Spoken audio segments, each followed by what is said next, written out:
Hi, Dr. Bruce Feldman, FeldMed, Limitless Healing.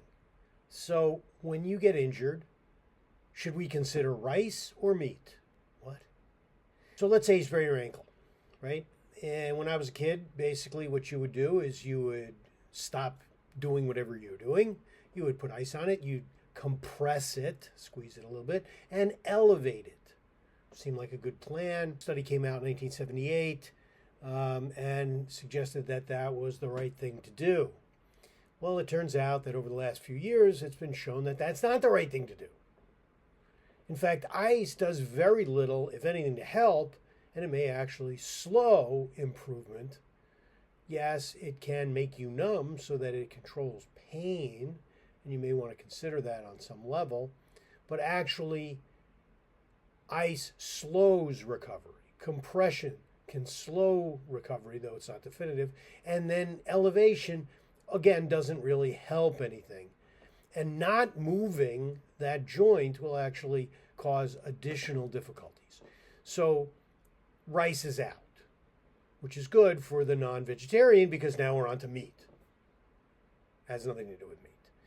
M means basically movement. So in fact, we want to take that injured joint or whatever through some sort of movement. Why? Because we want to get some blood flow there. The body is going to heal itself if given the opportunity. If you can actually move through space, what you'll do is you'll increase that blood flow there. E is actually exercise. So exercise, you're not going to do like weightlifting and crazy stuff. You're going to just, again, range of motion, maybe some light activity, generally in what's called the eccentric. So if you're familiar with weightlifting, it's sort of the negatives. So you get to the point and then stretch out the muscle, right? It's not about contraction so much. It's about stretching out the muscle. And that actually can be helpful, again, for blood flow and clearing damage and getting signals to get to where you want it to go. The third thing is analgesia. And most people take non-steroidal anti-inflammatories, Aleve, Motrin, ibuprofen, those kinds of things. And unfortunately, what that does is they are anti-inflammatories. Well, inflammation is what's actually causing the healing response. And if you turn that off, you're slowing healing, not helping it. Again, people use it to some degree for analgesia, again, to try to calm the pain down.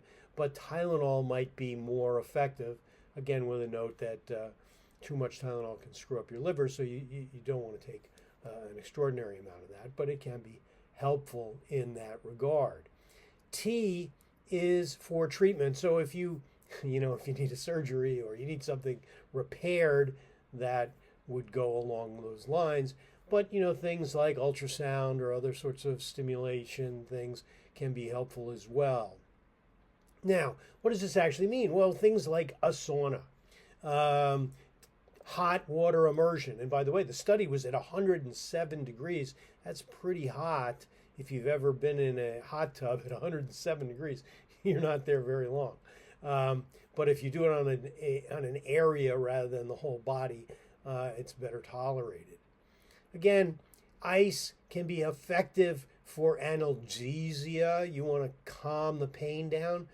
But, when I remember back in college, I had really wrecked my ankle. We did a hot and cold variation. So you'd be in the ice water bath for a minute. Then you'd go back into the hot water for a minute. And you'd do that for 10 or 15 minutes. That, I think, is probably something that makes some degree of sense. So you can calm the pain down with the ice a bit, so it doesn't get crazy. But the heat is moving things along. And remember, the body is always trying to heal itself. So if we can give it the opportunity to answer the signals and move things forward with cleaning out the stuff and getting the proper quote-unquote nutrients to the area, then you're going to see an improved recovery. Hope that's helpful. Again, apologies to the vegetarians. Take care. We'll see you soon.